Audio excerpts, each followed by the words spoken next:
Have you found yourself navigating a dark night of the soul? Are you craving a deeper connection with the divine feminine? Are you ready to integrate the balanced union of the masculine and feminine within? Then let's get started on the journey towards wholeness to reclaim your sovereign soul. My name is Cynthia Clarke. Over the past several decades, I have undergone many dark nights of the soul. My healing journey has been a reclamation of my sovereign divinity. Whether you're just starting out on your self-healing journey or have been exploring techniques for many years, Discover Divinity offers an opportunity to uncover the new possibilities for discovering and reclaiming the innate wisdom within. It is time to discover the new possibilities. It is time to discover you. In this episode of The Power of Authenticity, Closing the Gap Between Your Wounded Self and Your Divine Self, my guest, Wendi Jensen, joins me for a powerful conversation about healing, truth, and self-reclamation. We explore how so many of us were raised in systems that conditioned us to suppress our natural wisdom. From an early age, fear and the need for acceptance taught us to trade our authenticity for approval. But that trade-off leaves us disconnected from ourselves and our purpose. Wendi shares how peeling back the layers of fear, illusion, and conditioning allows us to reconnect with our divine self. Together, we offer tangible tools to help you recognize where you have self-abandoned your truth and how to begin to close that gap between your wounded self and your highest, most authentic expression. This episode is a call to remember who you really are and to reclaim the voice, power, and presence that has always been yours. Your authenticity is not something you have to earn. It is something you get to embody. Let's get started. Hello, everyone. My name is Cynthia, and I welcome you to the Discover Divinity Podcast, Reclaim Your Sovereign Soul. I am so looking forward to today's topic, the power of authenticity, closing the gap between your wounded self and your divine self. And this is something that speaks so closely to my heart in the personal work that I've done, but also the work that I facilitate with my clients. And I really feel like it's a huge universal gift when you are aligned with like-minded souls on the planet and individuals who are forging and really moving forward for a path of change. And so today it is my pleasure to introduce a powerhouse who has certainly inspired me and others by her courage and her tenacity to step into her authentic truth. Wendi Jensen is an author and a speaker and a trainer in the field of human potential and holistic living. In her groundbreaking book, The Healing Questions Guide, she created a tool that everyone can use to activate healing through troubleshooting the body. Wendi has her own private practice that includes group online coaching and retreats. She is a mother of 5 and a grandmother to 4, and she lives in St. George, Utah. And when I interview my guests, I love finding out what their passions are. And what Wendi shared with me, and I love this, the way that she describes this, is that she loves helping her clients identify and remove the mind viruses that keep people from achieving their greatest potential, and helping them strengthen their own inner guidance so that they will know what will bring them the greatest joy and fulfillment and help them heal their hearts and find their own spiritual path. So welcome to the show, Wendi. Super happy to have you here.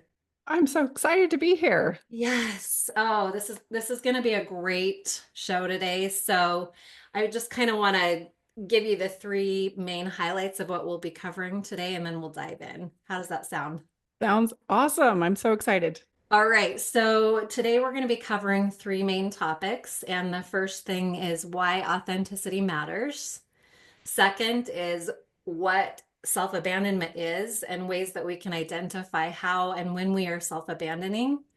And then number three, of course, you're going to walk away with some amazing tools to help you know how to step into being authentic. So let's get started, Wendi. And can you help the listeners understand that why authenticity matters so much and is important? Yes, I will. One of the things, I just had an opportunity to speak here in St. George to a big group of people, and it was on the night of elections. And of course, everyone in the room had mixed feelings, and they're just, all over on party lines. And it was kind of a energetic chaos, if you will. Yes. And we're anticipating, what's going to show up on the polls and whatever. And I agreed to speak on this night. We talk about transcending cultural divide. And Wow. so yeah, it was kind of a daunting task, but I was up for it. I love to speak on stage, and this topic really lit me up. And a lot of people don't realize that this is a topic that I love to speak about. Because it ties into this thing of authenticity. And you see, back in the beginning of our human experience, we were hunters and gatherers. And then we shifted into this place of being farmers. And it didn't make Mm-hmm. sense to the hunters and gatherers to be stagnant and start farming the land because they're used to following the buffalo and the animals and with the seasons and whatever. Mm-hmm. So it didn't quite make sense. How is farming going to be the commodity of the future? And sure enough, we start planting and farming, we start thriving again. And then we moved into the industrial revolution, and that's where, people come in with new mechanics and new machines and oil, and farmers are going, why do I want a machine? What oil is not good for the land, and it doesn't make sense to farmers, right? And so, but sure enough, we went into the industrial revolution, and that was the commodity of the future. And then we went into more science and technology, and then information was the commodity of the future. And people who are in industry, and we were set up to be an industrial type people, are saying, how can information be the commodity of the future? That doesn't make sense to me. And sure enough, here we are in this still very much in the information age where information is the commodity of the future. And then we moved into this space where wisdom is going to be the commodity of the future. And now we Mm-hmm. see all these mentors and coaches and all these people helping to um, help people through their blocks, and they're going through the mental planes and the psychological planes. Mm-hmm. And now we have this opportunity to consider what the commodity of the future is. And we're on we've entered the gateway into AI. Yes. And so I'm going to position here the commodity of the future is your authenticity, Yes. because everything is becoming so artificial and so mechanical. Mm-hmm. And so your biology and your organic authenticity it's almost being drawn out of you in order for you to have that individual quality about you. And that drawing that authenticity out pulls out your gifts, your intuitive, Wow. authentic gifts, because you are the author of those things. And those things aren't something even that you go seek and you can go buy at the store. It's something that's already within you. And Yes. so now we're at this space where we're trying to peel off all the layers of what is not authentic and what is not our true self and doesn't represent the essence of who we are. And this sounds like a really fun, exciting thing to just be natural and be our organic self, but we don't realize how infused we are with so much programming and Yes. so many conditioning and grooming and manipulations, and Yes. being able to identify what is the program and what is my true authentic self is a daunting task. It And but really to me, is. it matters. Yeah. Oh, this I love where you're going with this because I mean now we are bridging into that AI, right? Which has its positives, it has its Mhm. negatives, right? It can save us so much time, but it will draw that part out of us. And so I love that you're addressing this as we are kind of like moving in, or we're bridging into the space of authenticity with that true part of who we are. And it was interesting. I was talking to someone today about some different, we have all kinds of personality systems out there, right? Like all Yes. of these things that say, oh, well, you're this type or you're this type, and here's this and here's this. And believe me, I have studied so many personality systems, energy systems that just dive into every little corner of human nature. And what I love, I mean, astrology is super fun. I love human design, the gene keys, like all these cool things that really do give us those dimensional and aspects of our subconscious of why we came to learn what we did on the planet. But I also see those parts, what you have spoken of, right? These thousands and thousands of years of programs that have kept us in these metaphorical boxes, right? To be this cookie cutter structure image. And when you think about a child, and when we come to the planet, we really are like so authentically connected with that movement. Who, what our essence is. Yes, we still have the DNA strands that, we'll have some stories that we've got to clean up when we're in the womb. But most children at a very young age, like when they're getting to this space of expression, they'll run into their closet and they'll want to wear the big, huge tutu with the mismatched socks and the crown, or the little boy who's like, "Oh, I'm going to be a superhero every single day," right? And so as parents, a lot of times we'll be like, "Oh, cool," right? Like he's been wearing a superhero costume all week, and you just let them express and be free. But it seems to be like as we morph into what we've learned, is we become more and more fearful, more structured, more bound to going, oh, well, that's not appropriate. We don't express ourselves in that way because that does not fit our box, right? And so Yes. that's what I wanted to point out, because as you're bringing this up, I was like, oh, I've got to talk about that expression, because I do feel like we are innately connected to that divine self when we come to the planet. It's just contending with that wounded side, right? Those Yeah. parts of us that then start to present these shadows, they start to present these layers that then bring us into a fear through all the manipulation, the shame, the fear, all the BS, structures and programs that we've been fed our whole lives, to then do something super, super simple that would look easy, maybe even a childlike perspective. But as an adult, it's terrifying. Does that make sense?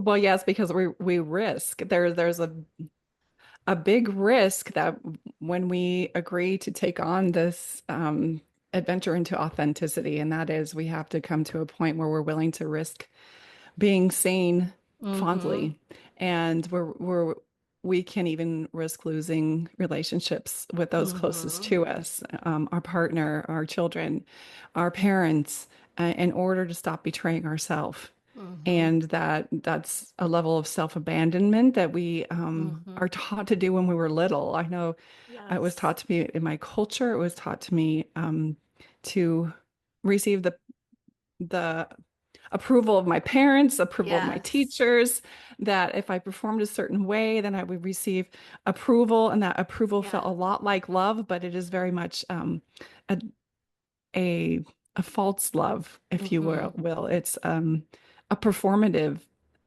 love that looks like love, but it doesn't feel like love. And we are taught so many times that if we self-abandon, that will be accepted. And so when we're ready to cross this bridge into our world of authenticity, we have to Mm-hmm. be willing to let all those people that we've been trying to impress, all those people that we've been trying to be in agreement with, we have to risk losing that connection in order to reconnect with our true self. Yeah. And it can be pretty it's heavy business to me. It's like Yeah. doing some shadow work because we don't even realize cognitively that we were doing that thing of self-abandoning, and we're not Exactly. quite sure what it feels like to reconnect to ourselves. Mm-hmm. Is terrifying because we do risk, it's a legitimate risk that when you show up in your authentic form that you will be rejected, and most of us are programmed to avoid rejection at all costs. Yes. Well, and It's that I think that's why if you could maybe explain like a little bit more, maybe because I think we are so programmed to be so like little soldiers or robots or molded into this cookie cutter structure. Like how would an individual recognize, because when you've done so many things in your whole life by recipe or rote, like how does an individual or maybe one of our listeners start to recognize, okay, what am I doing to self-abandon? What ways or how can I recognize um, the behavior patterns or the things that I'm doing so that they can start to make a proactive change? Because I think awareness is our first step of going, wow, have I been a self-abandoning? To even because there are people I think, especially in the world, the field that I work in, so many people feel so lost Mhm. even though they're living recipe and rote, they're doing everything they possibly can. And yet I've had so many people sit in the chair across from me that do not know anything about themselves. They're, decades into their adult life and go, I have no idea what my passions are or what my purpose is because they've been living for decades in this process. So they are unhappy, yet they keep doing the recipe and wrote things that are supposed to make them happy, Mhm. right? And so, like, how does one go, oh, this is what I'm doing, right? This is what it Yes. is, so that they can make a proactive change? Great question. And I Mm-hmm. love it. So juicy is my Yeah. favorite things to talk about. And for me, it was in the understanding when I wrote the Healing Questions Guide, which is a pretty deep body of information. It was a 3-year project. And what I realized in at the end of creating that is that everything that's associated with what going south in our body is either a self-generated program or even an inherited program that Mm-hmm. is rooted at self-contempt, contempt against the self. Mm-hmm. And that was the theme, the thread of continuity, if you will, and all of the questions that I had developed over the disconnect and misalignment from what's going on in the body working optimally. And so I asked the Wow. penetrating question to myself, Mm-hmm. when was the first time that I started to feel contempt against myself? And that question just like Wow. opened Pandora's box, and I started to recognize all of the programs. And it was in that space, I had already been for maybe 10 years helping people process emotion, but I Mm-hmm. realized that in my culture, in my religion, in my house that I grew up in, that it Mm-hmm. was not safe for me to feel negative emotions. And Mm-hmm. so, and the first thing that I was taught to self-abandon was my emotional abandonment, my emotional truth, and to not even Wow. recognize that. So when I felt conflict, or when I felt negative, or when I felt bad, or when I felt angry, or when I felt sad, that these Mm-hmm. emotions I was taught was come from a dark source rather than Wow. coming emanating from the Yes. self. And that when I felt these, I felt shame, I felt bad. I'm like, I'm supposed to be happy. And rather Right. than allowing those emotions to inform me of my state and my truth. And so I abandoned those emotions over and over and over again. And rather than allowing them to inform me that what I'm doing in this setting, I know I'm being told this is what I'm supposed to do, but it doesn't feel right to me. And so, what do I map onto the conditioning and receive the approval from my parents and from my leaders and from my church leaders and this? Or am I going to go in favor of this feeling that I have Mm-hmm. inside that is creating dissonance within? And Yes. so a couple times I just crossed over and chose me.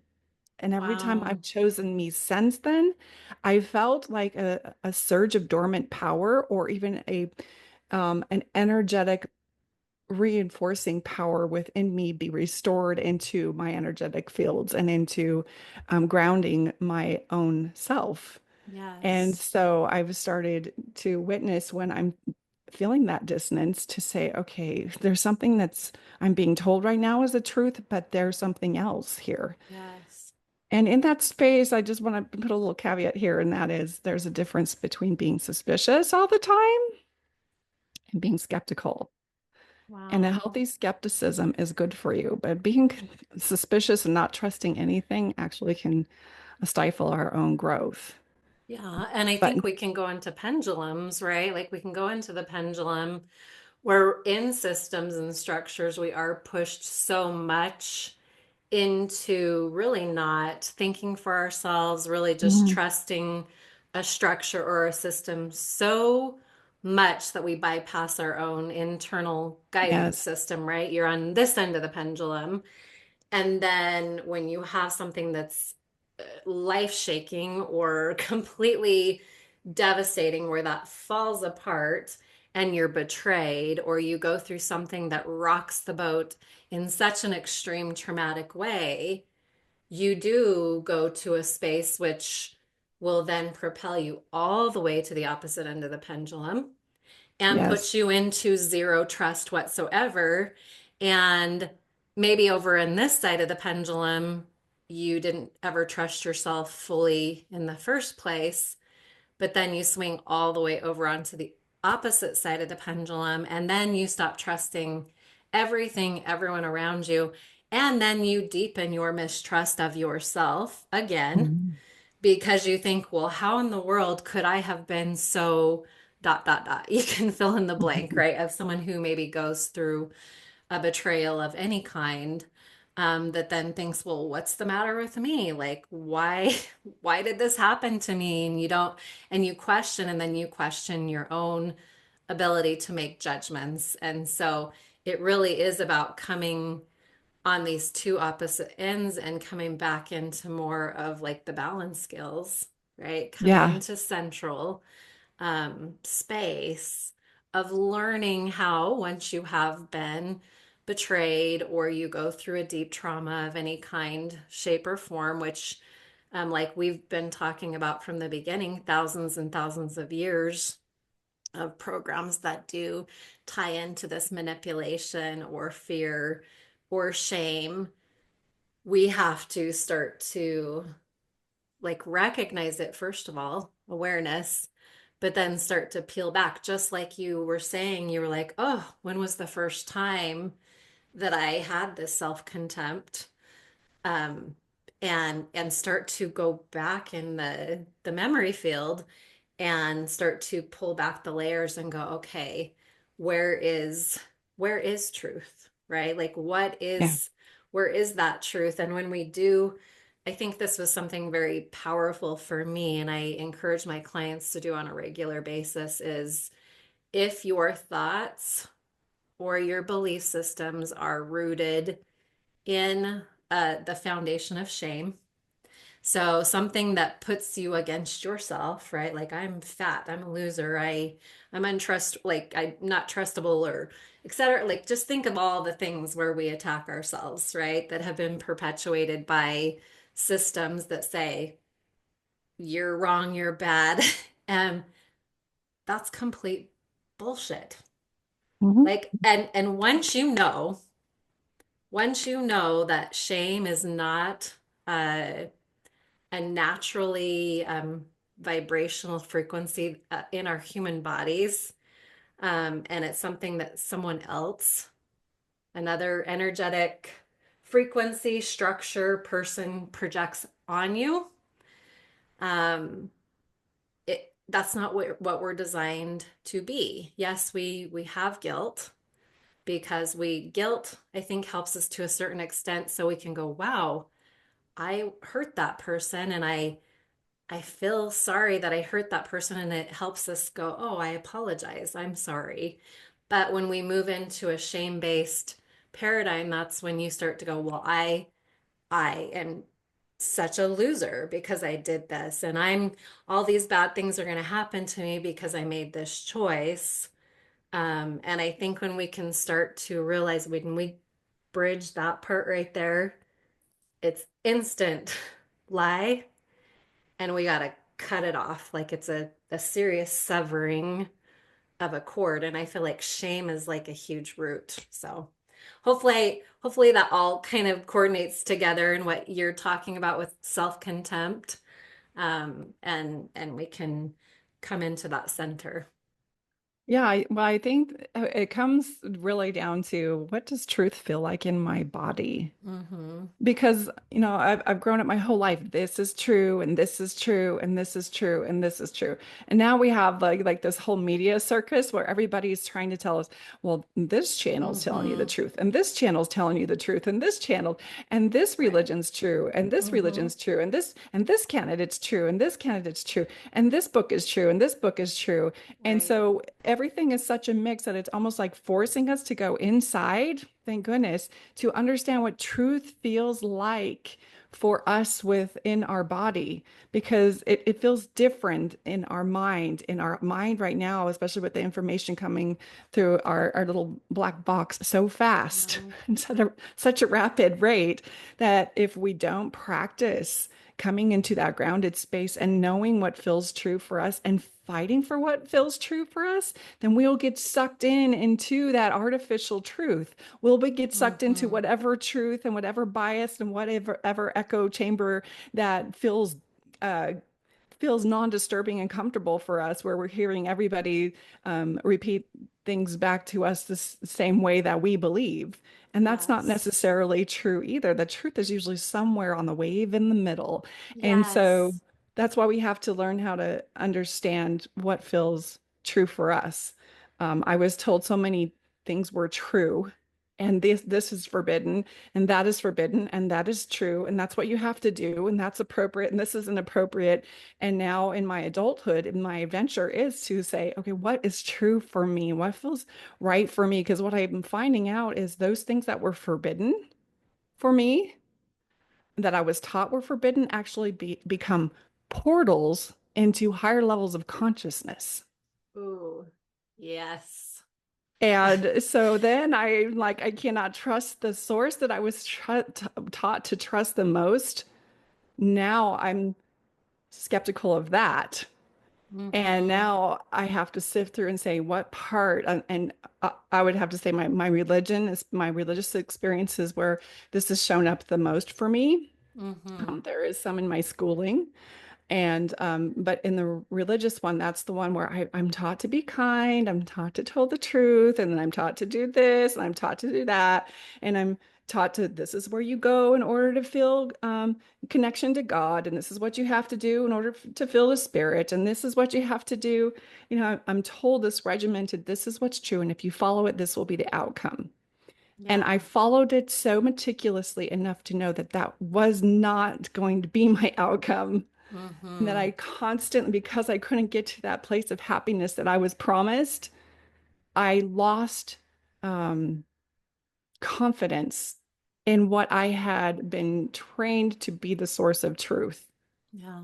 And when that shattered and collapsed, it's like your whole world begins to be this space of uncertainty. Gosh. And in It's that so huge. uncertainty it's scary, It because I was is. raised to know this is this and that is that. And then when all Mm-hmm. of it collapses, then you enter into the realm of infinite possibilities. And in that place, you feel a little bit ungrounded, or a whole hell of a lot ungrounded, I should say, because Yes, it's like, my so where do I goodness. fit in all this? And that is your journey. Where do I fit in all this? My What is goodness. true for me? What is good for me? And some of the litmus test that I use to discover truth for myself, this is not anybody else's program. You can onboard it if it feels good to you. Mm-hmm. And that is it expansive? Is it inclusive? Is it beautiful? If I Mm-hmm. can see it expanding out further and further, will it get better and better? Does it cause me to ask more questions? It's weird that the truth will actually um, transport you into more wonder and more curiosity. Yes. And it's almost like you're craving for certainty because it feels so safe inside. It Mm-hmm. starts to do an inversion and you're craving for more curiosity. Yes. I love And that in you've that, shifted it to curiosity. yeah, that So, curiosity is more mm-hmm. important to me than certainty. Wow, I love that, Wendy. And if for just a minute, like I with those individuals that are listening, because getting to this space of going, oh yes, I'm gonna shift from, needing certainty to like moving into this new form of like curiosity, getting from this point to this point is not easy. Like you said, it is scary, like being in complete uncertainty. And I just recently taught a class called Bridging the Gap Between Ego and Sovereign Soul. It's a sacred awakening. That's what I called it. Sacred Mm. awakening, bridging the gap between ego and sovereign soul. And so I love that we're talking about this today. But in that, I spoke very in depth about some of those processes that we go through in the sacred awakening. And this really is part of that sacred awakening, that pathway that we get into curiosity, right? Mhm. One of those stages is that black hole. It is that void. It is that terrifying feeling like your whole foundation has been ripped up from underneath Yeah. you. You have no grounding. It feels like you're flying in nothingness, and it's terrifying. But like you said, finally getting into the space of like transmuting some of that darkness, right? To still be in the darkness because you are. But this is where we get to learn about polarity of darkness and lean into what darkness can bring us, Mhm. right? Which is bringing us into that blank slate so that then we can build our new four corners, right? Like if we're building a house, we've got these four corners that we start, then we start to lay our cement and our foundation, and then we can go, oh, wow, how do I want to rebuild my house? And it actually starts to get exciting Mhm. because you're stepping more into like that childlike part of you that was already connected into your divine self, your sovereign soul, that part of you that already knew these things and still always does know them. I don't believe that we ever forget them. We just get blinded to it. And so it is kind of like that space of going into, oh, gosh, that energy. But then what then can become very reflective, can be very nurturing, just like a womb, that can send us into the rebirth. That then we use that curiosity to then create, wow, such Well, and magnificence.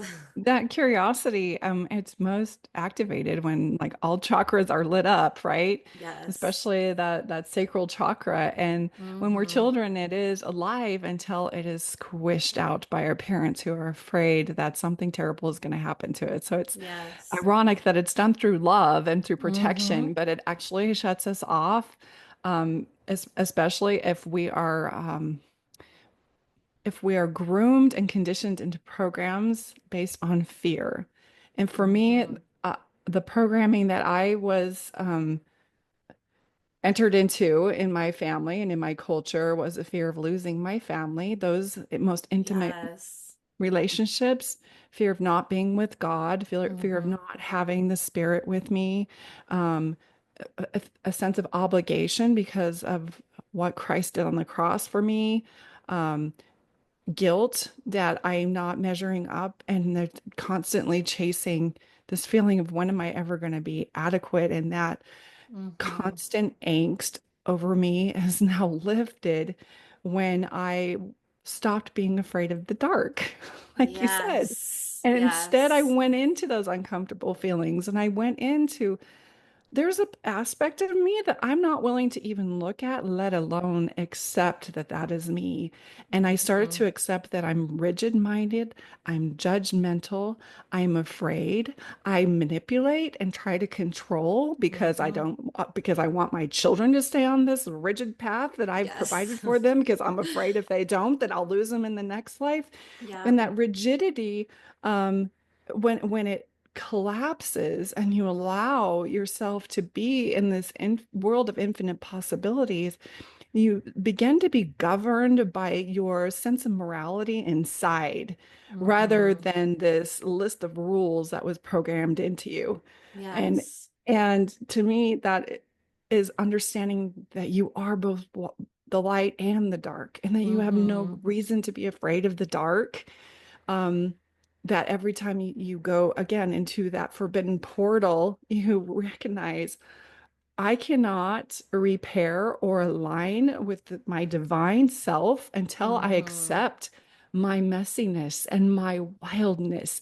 I cannot enter into my divine self until I understand my manipulations and my self-deception. Mm-hmm. I cannot enter into my divine self until I can honor what my emotions are trying to explain to me and Yes. how I'm feeling in certain moments and what it feels like to be aligned. And it is a really scary thing when everything that you've taught is true then collapses. It's like Yes.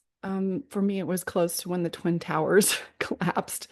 And you just Wow. have like these massive structures that have been built in your psyche and they're collapsing. There's just rubble Yes. everywhere.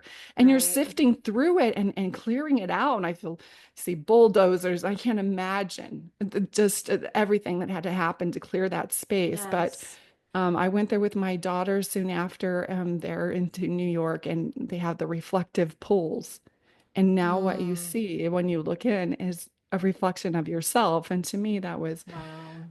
a great parable for me, or Mm-hmm. an analogy for kind of what was going on internally for me. But I had to say, okay, how do I learn to trust myself? Because I was bought in 100% to what I was raised to believe. I bought Yes. in 100%. And now I'm finding out it's not true. Now I'm finding out streams of deception.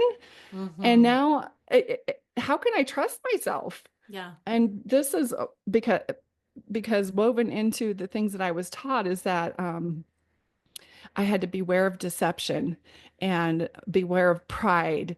And pride and deception could be identified when you veered off the path that had been given to you. Yes. Oh That my was pride, goodness. and that was deception. Yeah. And then I started to understand how the ego operates, and the ego wants you to be safe. It wants you to belong. It wants power. Mm-hmm. It wants acknowledgement and validation. And this is how I knew I could trust myself, because when everything began to collapse, I was willing to risk my identity, to risk losing those that I loved and those that I wanted to please. I was willing to risk the comfort of belonging. I was willing Mm-hmm. to risk um, everything in Yeah. order to come into the truth of myself. Right. And that's how I knew I could trust myself, that I Wow. wasn't on this adventure for power and greed and belonging. I was on this Yes. adventure to know who I was and to know if I can trust my primal instincts and align with them, and realize that every time I aligned with them, I feel more and more in authority of my own life. And that to me is authenticity, when I claim my Yes. spiritual sovereignty and say, I am divinely designed to authorize my own life. That is the Yes. freedom that I have been given. And it's not this little myopic tunnel that I've been traveling through in the Yes. culture that I've been born in. It is this world, a galaxy of Mm-hmm. infinite possibilities. And the way that I find myself through it is through tuning into the vibration of my unique heart signature. Mm. I love And that. that's the light that shines through the darkness to where Mm, when I know that feeling and I know it resonates with me, I know I am safe. I know yeah. I'm going the right direction. And man, sometimes it gets hazy. It really does. And sometimes I get confused. I'm like, I'm just going to sit here with this little tiny beaming light. Yes. And, but it's still there. It's Yeah. still there because under all the rubble and everything that collapsed for me, that's when I truly found myself. Oh And I gosh. understood what a fighter Oh. that I was. And I understood that Mm-hmm. I have everything I need to get through this life. And I don't need an intermediary. And I don't need a program. And I Mm-hmm. don't need systems. And I don't need a guru. And I don't need all of this. I can listen, observe, and watch. But uniquely, most importantly, I tune inside and say, does this feel true and right for me? Is it expansive? Is it beautiful? Does it cause me to ask more questions? Is it inclusive? Is it kind? Is it loving? And so Beautiful. that has been my guide. Oh gosh, I love that. And especially with Discover Divinity and, the foundation upon which I have my entire community built upon, you know, for for so many generations we have been taught to seek outside of ourselves. And not that that is a bad thing, right? Like I think trusting and plugging into a source from the source of our creation, however you want to define that, is a beautiful thing. Unfortunately, we've gone through those programs, those things that have skewed that. It's tainted it, it's put all the poison, right, with something that's so very, very, very Yes. precious to us. And what happened is that's what started to cloud over our innate connection. and Mhm. and because we are so plugged into that naturally, when we do lean into the shadow part, we lean into this precipice, this portal of sorts that then can propel us into this awakening of sorts.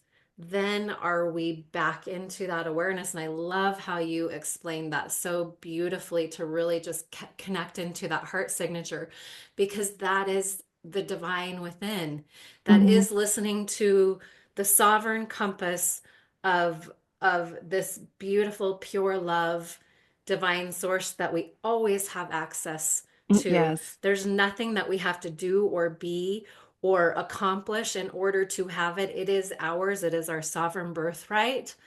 And and that's the beautiful aspect of this beautiful Aquarian age, as we're integrating that divine feminine energy into this mix of coming back into that space of being with ourselves, completely plugged in to our own intuition. But I do want to point that out, because at the beginning you had talked about these different levels of consciousness, per se, that we've had to go through as humans in order to propel us through that. And so that's what Mhm. I do believe, that even though these structures are so very toxic, they have pushed people so far away from their innate connection and their own intuition.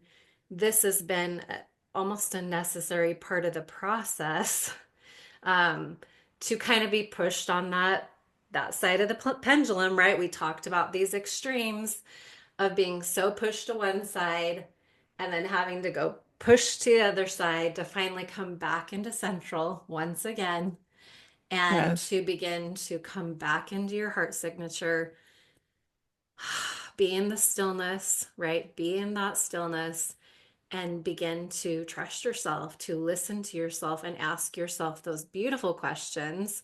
And I love the ones that you shared. But this would be a good opportunity for listeners to go, oh, what are the questions that I want to ask myself? What is in alignment with me? And we can share our perspectives, but really it Mhm. is the freest, most beautiful, wonderful space that you can just sit with yourself. And yes, being in that much stillness can be scary at first, but once you really do work through those layers and come into the stillness, it's one of the greatest gifts we could ever give to ourselves. And so thank you for sharing all your perspectives there. This is definitely something to go back and if you haven't taken notes, go back and take some notes. So, Well, and I think that that place of knowing what's authentic for you, it comes when we return back to, let me start off this way. When we are dependent on others for our happiness, when we are mapping onto an external program to get happiness, we're dependent on our obedience to that happiness. We're dependent on how other people treat us. We're mhm. dependent on the external world giving us the feedback in order for us to finally be happy. Yes. And when you start to find that inner happiness from within, you become the renewable, sustainable source. You are the one at the spigot of your happiness. Yes. No one else is there. That means at any moment I have access to my own happiness, regardless of what is going on around me.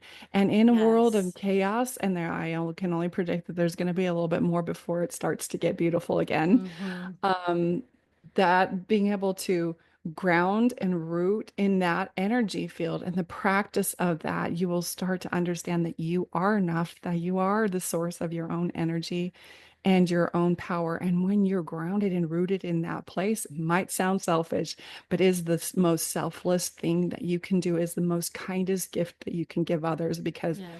when somebody sees you mapped onto that, grounded and rooted in that, you are modeling something that's available to them too. It's not that you're Hmm. getting to map onto your energy, it's that you're teaching them to ground within their own.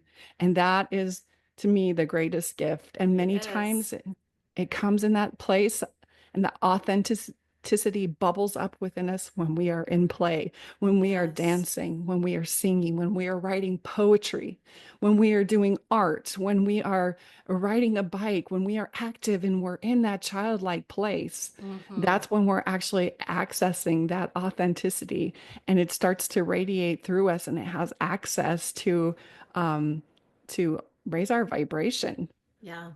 And so I really believe we're entering into an era, and you can look at any social media platform right now where people are just doing the most amazing, artistic, creative um, things to express themselves, whether Yeah. it's through wild dance or through crazy videos that they come up with in their mind, and they create content that's really creative.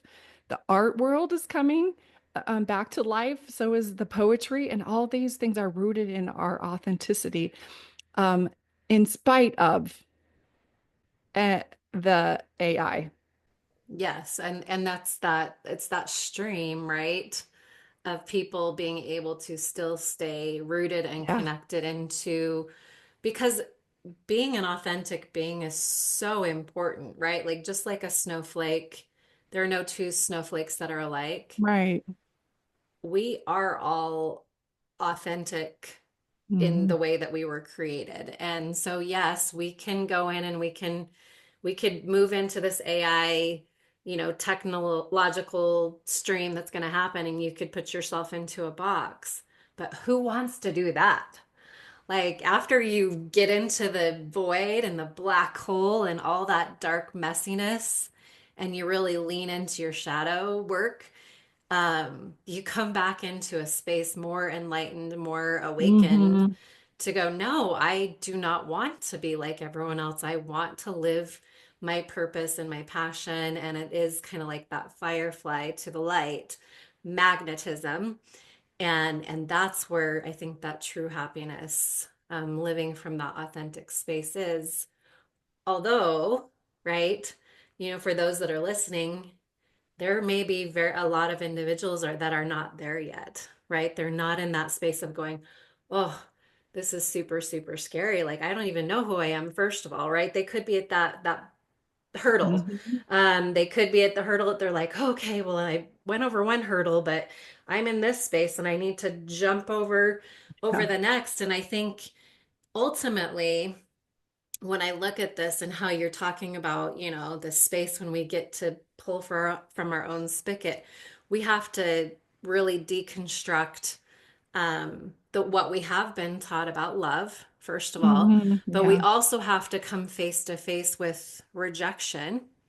And because we are so much taught to seek love outside of ourselves, and believe me, human connection is part of being a human. Like it's beautiful, it's wonderful. Like it is part of the symbiosis because we are these beings that are connected, and that is part of thriving, right?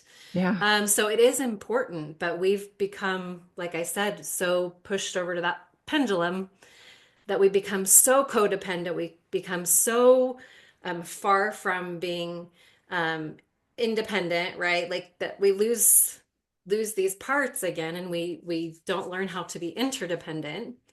And I think when we can face the fear of rejection, that's humongous, and it's a big one. I have a whole podcast that is dedicated to rejection. And so you're definitely going to want to listen to that podcast because it's going to be one of those hurdles, as you are stepping into this passion, this purpose, this magnetism, that facing rejection is huge. But then also coming back into that space of awareness, understanding the inner knowing that I have all of the love that I could ever desire from within. And I'm assuming because we are so like-minded that you have probably read this book. But have you read The Mastery of Love by Don Miguel Ruiz? Parts of it. I've read Okay. a lot of his work, so I forget which Oh, ones I have me read. too. So if you have not read this one, like I love so many of the concepts of what he teaches and his sons. But the Mastery of Love shares a little analogy, and he does a much better job of it. But I'll try to do it in a nutshell. But if you could imagine living in a house and you had a kitchen that was completely empty, and maybe you had lost your job and was no hope of you even getting a job, right? $0 in your bank. Your water got turned off, your electricity is out, you have nothing to access survival, right? We need our electricity, we need our water, we need our food in order to be alive. We need our air. And so let's say some random person comes and knocks on your door, or maybe it's one of your loved ones, and they're like, hey, maybe one of your toxic people that you know in your life shows up with a big fat pizza, and they're like, hey, I have $5,000 worth of groceries and I can get your electric bill paid and your water turned back on. Um, but there's a condition, right? The condition is, let's say, somehow, some way you have to go aside from your true authenticity. Perhaps you have to, uh, deal with toxic behaviors that aren't serving to you, that maybe are abusive. But you're so desperate. You're like, okay, I'll deal with it. Come on in, right? Like I don't have any other choice. It feels helpless. Um, most of our structures of love have been built off of more of this toxic love. And so when we realize innately who we are in our divinity, in our sovereign soul, we have a kitchen that is abounding. Imagine going into a fridge that every time you pull out your produce drawer, you have all kinds of fresh fruits and vegetables that are at your disposal. Everything you could want in your cupboard that refills. Got your water on. You got a nice warm toasty fire in your living room, and someone comes over to your house and says, hey, let me list all these things. I'll give it to you if you do all these things for me. Do you think you're gonna want to go for that plan? Probably not. Exactly. And so I love that analogy. I love the way he explains that because it really does teach us who we are, and that this infinite love part of who we are, pure love, is always abounding within us. And it is that when we finally go, oh, I don't have to turn the spigot on outside of myself. I Right. turn it on right here in this Yeah. heart signature, and it's always there. And Yeah. so I Well, love and it. I love that analogy, and it sparks a couple of things in there because it's inevitable at some point in your life when you are ready to lean into your stronger spiritual muscles, if you will, your Mm-hmm. spiritual mechanics, where you're not obsessed with the material plane and your identity, and you're making this big spiritual shift and crossing the bridge into your authenticity. You will be challenged, and Mm-hmm. spirit will knock at your door, with an imposter and say, I see here that you're suffering. Yes. Mm-hmm. I have this and this, and you will be challenged to see if you will settle. Mm-hmm. I guarantee it. Yeah. um it is part of it, it's almost like a testing, but it's almost like your higher self testing to see if you really Mm-hmm. have found the value within you and if you really are the source of your own love. And so Yes. there's four things that I heard just the other day. There's probably more, but these are the four that were mentioned. And some of those things that will help us cross that bridge into our authenticity are these lies. And one is that abundance requires struggle. Mm-hmm. And so when we're experiencing that poverty and that lack consciousness, it's because we've associated it with struggle and sacrifice. Yeah. Wow. Um, Number two is I'm not good enough to be loved or chosen. And this usually shows up in our relationships with our attachment styles or whatever pathology that we have. I'm not good enough to be loved or chosen. Mm-hmm. The third one is being seen is dangerous. Mm. Being seen in my authentic form, if I really just be real, just be my natural, normal self, it's dangerous. Wow. And then the fourth one is that success requires burnout or rejection. Wow. I will say on Mm-hmm. some level, success does require rejection. You do risk being rejected with success. You do have to become comfortable with rejection, but and you mentioned how big rejection is, but when you have Mm-hmm. fully accepted yourself, Mm-hmm. having others reject you, it doesn't matter. It doesn't Yes. impact you. You don't Yeah. care. When being rejected by others really impacts you, it's because it's showing you the gap between your self-love and your self-acceptance and you still needing approval. Yes. Oh, it's huge. And it Yeah. is those, I guess, wherever the listeners may be at on their journey is to maybe Hmm. kind of look at this analogy, right? Is we're going along this journey of life and we do have these hurdles that we're coming over. We have these different parts, right, that we peel back. And it's interesting to me, like, even though I have very passionately taught self-love for so many years, because in so many different dimensions of my life up to this point, man, I have had to go into that full self-contempt, self-rejection, rejection from others, all of these parts of me that was like, oh, Of the yay, dark. I'm going to teach a whole class on this and work with my clients on self-love because I went over this hurdle and I went over this one and this one. And then I realized, oh my goodness, even this past year plus, some different things that I've had to encounter, I'm like, oh my goodness, like having to go over these other hurdles where you do have to go into these other parts, these other dark abysses, these other I like to call them kind of like the dark night of the soul energy, to where it's part of that higher self going, okay, you got over all these. Here we Yep. go.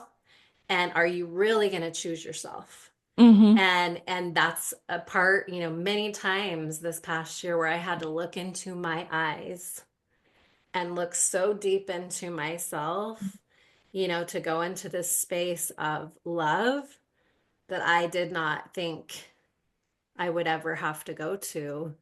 Um, and it was very, very difficult, so very hard. Um, but my goodness, like I'm taking a deep What did breath. you find? My goodness. And it was in that space of stillness to go, wow, like I get to show up for me again and peel these other layers back. And it really is an ongoing process.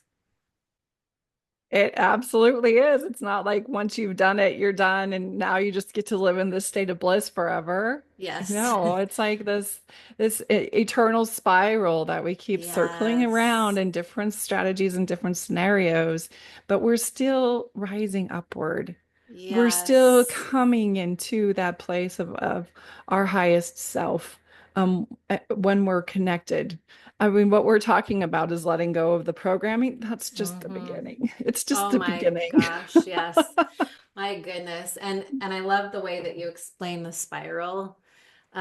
Because I do have to kind of like encourage my clients because sometimes if maybe they're coming into maybe a familiar thing, that maybe they had cleared is like, oh, well, why is this coming up?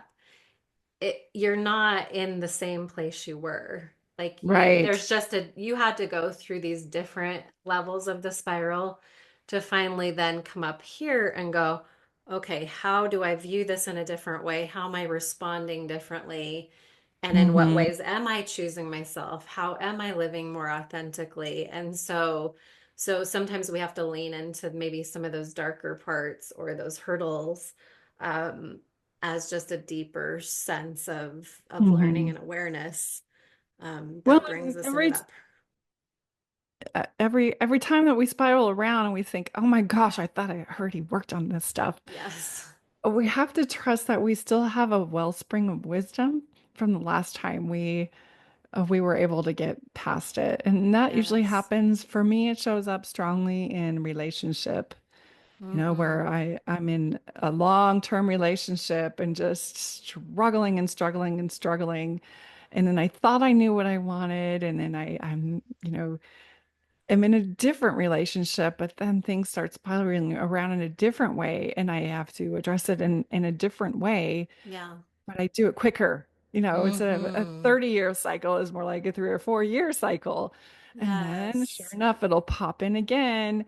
And here comes a relationship. And then you bump in it again and you feel awkward and you feel like you're stumbling through. But because of the wisdom that you had previously, it's like a year experience until Yes. you're ready to connect on a soul level with something that vibrates more in harmony with your transformed self. I used to say your healed self, but Yeah. healing just it's a vibrating word for me. I call it a Mm. your transformed self, your Oh, I your like that. aligned self. Mm-hmm. Oh, I love And that. Well, yeah, for and I think we truly are, like I said, innately connected to who we are always. Like I hmm said, I it's always there. I think it's just a matter of peeling back. It's a matter of like stepping out of the fog, um, so that you can get into the core that's always been there all along. And so right. there's nothing wrong with you, like you're not broken. I just because it's always there, you're always enough. You're always Right. pure love. Um it's this right of life, right? Like Mhm. it's living out these universal laws, that are here to teach us to gain more wisdom understanding as we are moving along the pathway, of wanting to learn and to grow, um, from these things that are kind of there, the fog or the hurdle or those different things that are here to teach us. So I like that Yeah. word. Well, and I love that we get to help each other too. It's like the minute we I and I don't think this is for everybody, that I think sometimes we do have an internal mission that we feel that call, that have Mm-hmm. magnetism towards it, and you and I both have that. Mm-hmm. Um, that when I learn something, I want to ease the suffering of others Yes, so through much. understanding and expressing the suffering that I transcended. And Yes. I love to share with others strategies to help them through things that just are really confusing and I don't know the pathway. And I'm like, I've been in this place before. And I Absolutely. notice also that I bet I travel best when I'm looking for people in my life who have transcended the things that I'm going through presently. Yes. And then I start to understand the pattern that nobody's figured it out. And in some aspects of their life, they're really lost and I've got it figured out. But this aspect that I've got confusion on, they've got figured out. Yes, And I so love there's that. really just this nonsensical idea of any kind of hierarchy of Yes. beings that it becomes more of this synarchy of working together and saying, you've got this piece figured out. Can you help me navigate this? Yes, I And hey, love I've that. got this place figured out. Come here. I can help you with that. And I think that is the wisdom age that we are still very in the thick of that, but we are peeking into the new commodity of the future of Mm-hmm. authenticity. And my goal as a life coach and what I help people through deconstruction and reconstruction is to help them come into that place of authenticity so Yes. that they Mm-hmm. really do become the leaders of their own life and they've mapped onto their gifts and they're magnifying and sharing them with the world. And to me, there's nothing more rewarding and fulfilling. It used to be that I could please other people and receive that little breadcrumbs of, oh, you're such a good Mm-hmm. girl. Wow, Wendi, we're so proud of her. That just like Mm-hmm. little kind of drips that I could get anywhere that I could when I could perform something that would make someone happy. And now it's in this, how can I help turn on the light and help people back home into themselves?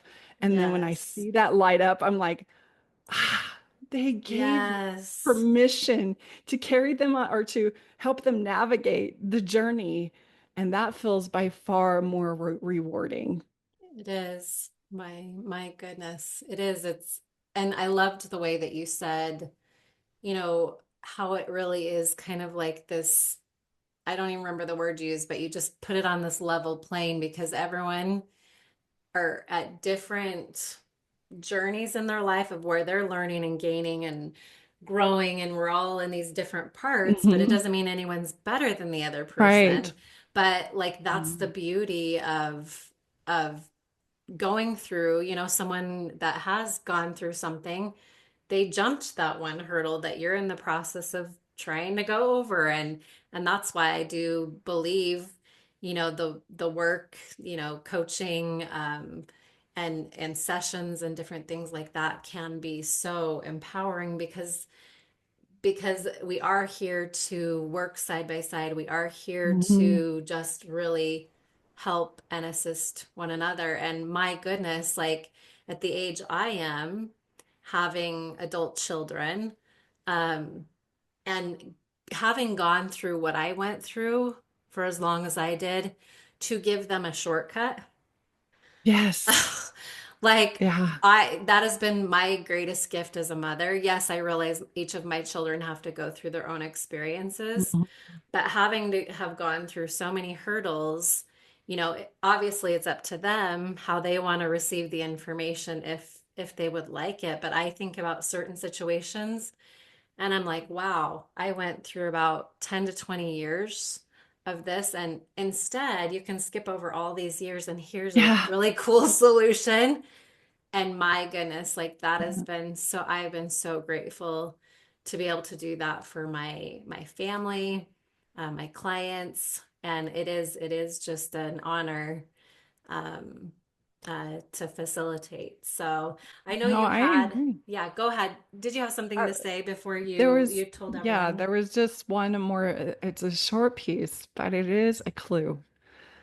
And that is people who do, and this is my fear of, or my desire to help people not fall into traps of cults and hero worshiping again.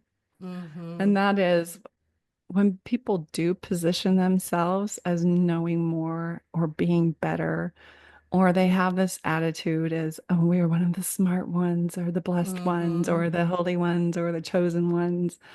Um, that's usually an indicator to me that they have not actually evolved into expanded level of consciousness Mm-hmm. because consciousness is oneness.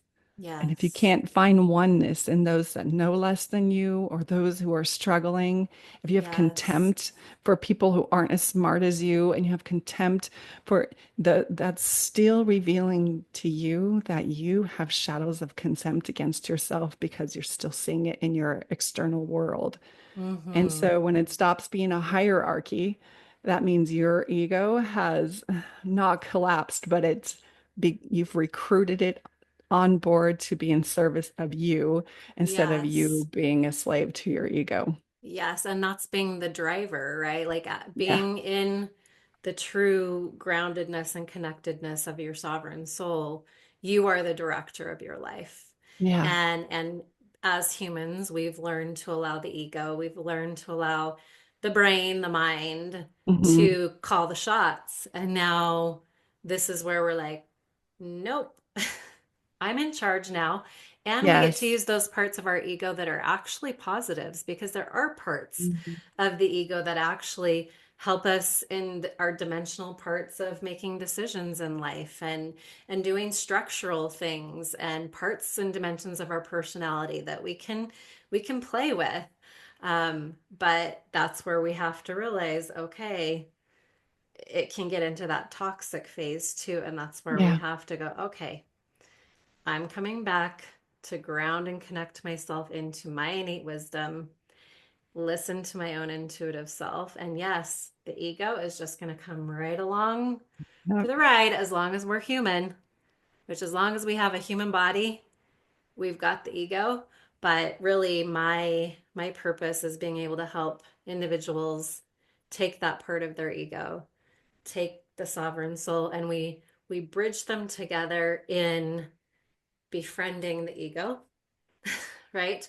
Coming into this space to leaning in, like we were talking about the shadow work, those parts of ourself, listening in, and then allowing that sovereign soul to be the director, the driver of the bus. So, Yeah. And you'll be able to recognize true heal, not, it's not even healers, true, transformation, right? Is that what you yeah, said? transformation coaches, true alignment Yeah. coaches, true, somebody who's really going to help you get to that place.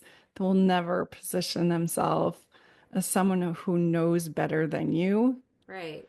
or force any kind of program onto you Mm-hmm. that their goal, and you'll feel the difference. Now, if you're still in patterns of codependency, you'll be looking Yeah. for somebody and that you can map onto, and we'll give you all the Right. answers. Mm-hmm. But a true wisdom teacher will guide and direct you to know who you are in the inside. They will Yeah. guide you home into yourself.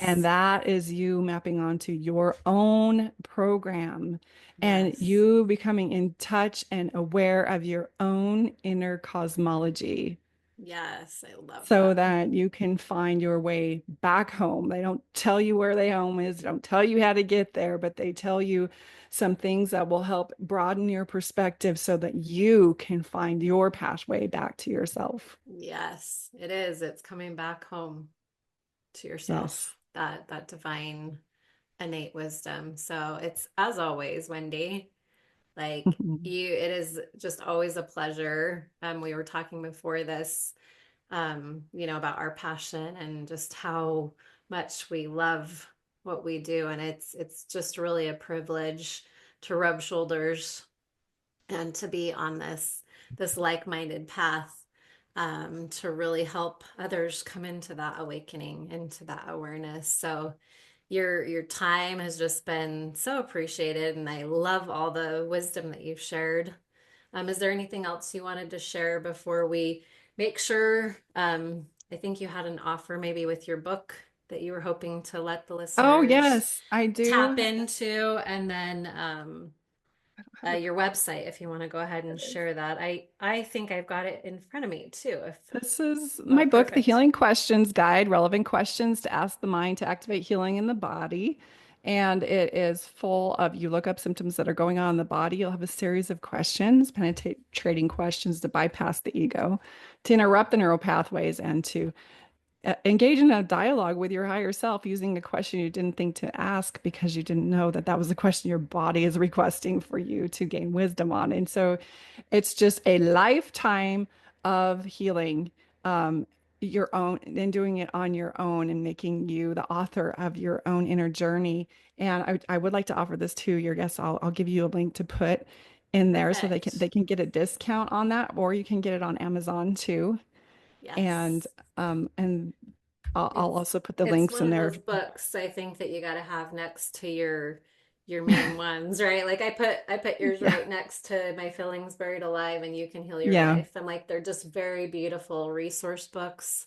Yeah. I believe And they should be in every home. If we're learning yes. that our emotions and our beliefs are connected to what's going on in our body, it's a great troubleshooting tool for anybody to use. Wonderful. Well, thank you for Yeah. offering that to the community. And what is your website? How can people find you? I don't have a website right now. I have a couple Okay. of social media platforms Perfect. that I'm doing, and I'll put that in your link that Yeah, you can if you add just in want there to below.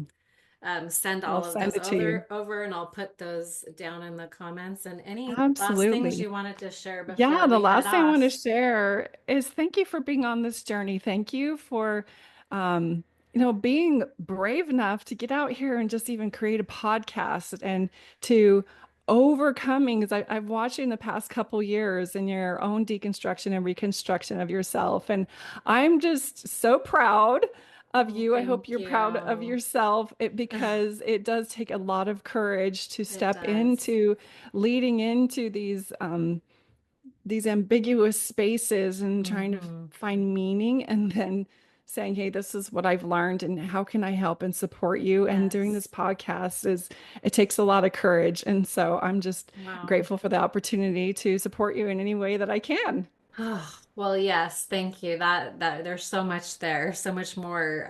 But yes, it is. It really is uh, important for me to make sure that we speak upon topics that are so very important at this time. Just like I Absolutely. said, like, with my daughter, because I've gone through so many things, you just kind of get to this place in your life that you just feel such a need to make sure that you're sharing, so that you can put your hand over to someone that's trying to get over a hurdle and say, Yeah. here, Yeah. take my hand, you've got this. Yeah. And so I know you understand that from the depth of who you are as well. So I appreciate your encouragement Yeah. too. So thank you so much for Thank you. joining. Yes. Thank you for listening to the Discover Divinity podcast. If this podcast resonates with you, I invite you to check out discoveringdivinity.com. You will find resources to reclaim your sacred, sovereign spirituality. Here, you can join the Discover Divinity community, where we have free online community classes, as well as done for you courses and programs. Navigating the unique personal path to wholeness can feel overwhelming at times. If you would like further support or are ready to take your healing empowerment to the next level, I offer one-on-one intuitive sessions in a variety of different packages where we will discover, release, create, reclaim. Discover your innate wisdom that lies within. Release the imbalances that prevent you from living your truth. Create harmony in body, heart, mind, spirit, energy, and relationships. Reclaim your sovereign soul. It is time to discover new possibilities. It is time to discover you.